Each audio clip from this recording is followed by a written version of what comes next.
জানো তো, রান্না আমার খুব পছন্দের।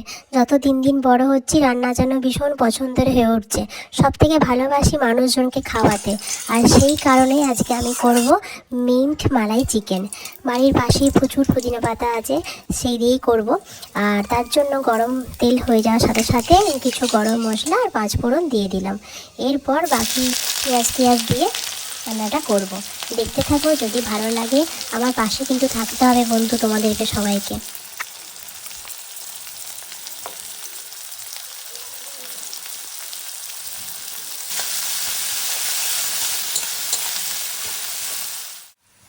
এদিকে আমি এখানে চার মগজ, তার সাথে একটু কাজু বাদাম, পেঁয়াজ, টমেটো আর রসুনের এখানে পেস্ট করে নিয়েছিলাম। আর সেটা এখানে একটু আমি ভালো করে নাড়িয়ে নিচ্ছি, যাতে ভালো করে এখানে মিশে যায় মাংসতে। এদিকে পেঁয়াজটা প্রায় হালকা করে ভাজা হয়ে এসেছে, কালারও ধরতে শুরু করেছে। এটা আমি কিছুটা তুলে রাখবো আর কিছুটা এই মাংসতে দেবো। একদিকে কড়াইয়ে যখন পেঁয়াজটা লাল লাল হতে শুরু করেছে, সেই সময় আমি দইটা ভালো করে ফেটিয়ে নিচ্ছি। দই যদি ভালো করে ফেটিয়ে নিই, এত সুন্দরভাবে মিশে যায়। আর যেহেতু আজকে আমি রান্না করছি মিন্ট মালাই চিকেন, তো সেই কারণেই আমি দইটা অবশ্যই দেবো। আর এটা জন্য ভালো করে ফেটিয়ে নিচ্ছি। পেঁয়াজটা একদম লাল লাল রং হয়ে গেছে, আমি কিছুটা তুলে নিচ্ছি ডেকোরেশনের জন্য। লাস্টে দেবো বলে কিছুটা তুলে নিচ্ছি। একদম একটুখানি হলুদ দেবো, নাহলে গায়ে প্রচণ্ড পরিমাণে ছেটায়, আর আমি খুব ভয় পাই, সেই কারণেই দেওয়া আমার। এরপরে দেব আগের থেকে আমার বেটে রাখা আদার পেস্ট। এটা কিন্তু বাড়িতেই বানানো।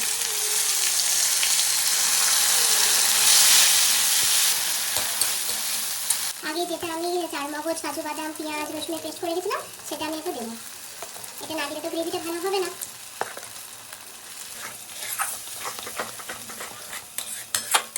যে দইটা ফেটিয়ে রেখেছিলাম তাতে দিয়ে দেবো জিরে গুঁড়ো। এই জিরে গুঁড়োটা আমার বাড়িতেই তৈরি করা। ও ধনে গুঁড়ো। আর একবার আমি ফেটিয়ে নিচ্ছি মশলাটা দইয়ের সাথে।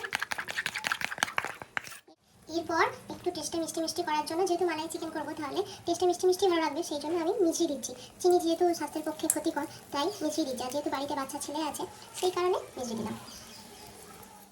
দইটার মশলাটা সেটা দিয়ে দিচ্ছি,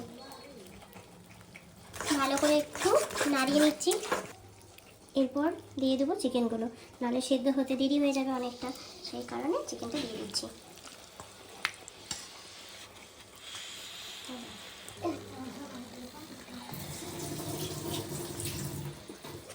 এবার চিকেনটার সাথে যে গ্রেভিটা করা ছিল, সেই গ্রেভিটা ভালো করে মাখিয়ে নিচ্ছি।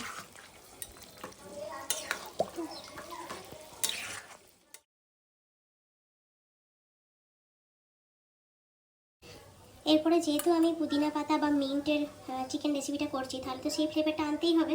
আর সেই ফ্লেভারটা আনার জন্যই আমি এখনই দিয়ে দেবো পুদিনা পাতাগুলো, যাতে মাংসর সাথে এই ফ্লেভারটা চলে আসে। আর কিছুটা রেখে দেবো ডেকোরেশনের জন্য। পর আর একটু টেস্ট যাতে ভালো হয়, তার জন্য এই সানরাইজের গরম মশলাটা আমি একটু দেবো।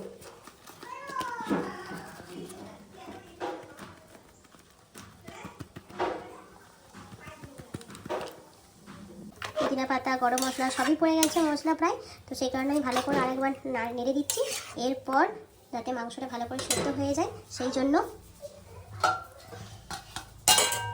মুখে আমি দিয়ে দিলাম ঢাকা। অবশেষে বেশ একটুখানি সেদ্ধ প্রায় হয়েছে, তো তারপর এটা দিয়ে দেবো মিল্ক মেডটা। একটু নুনটা কম ছিল, তাই আর একটু নুনটা দিয়ে দিচ্ছি, যাতে একদম সব টেস্টটা ব্যালেন্স হয়ে যায়। মাংস প্রায় আমার সেদ্ধ হয়েই গেছে।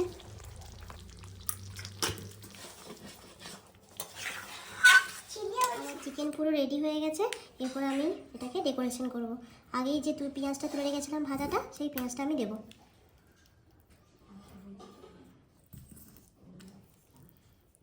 দেখতে কিন্তু বেশ ভালো লাগছে। আমি একটু যদিও টেস্ট করে দেখেছি, ভালোই হয়েছে।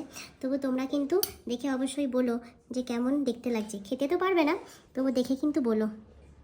আর যে মিন্ট পাতা ছিল বা পুদিনা পাতা, ডেকোরেশনের জন্য আমি একটু রেখে দিয়েছিলাম, সেটা দিয়ে আমি একটু ডেকোরেশন করে দিচ্ছি।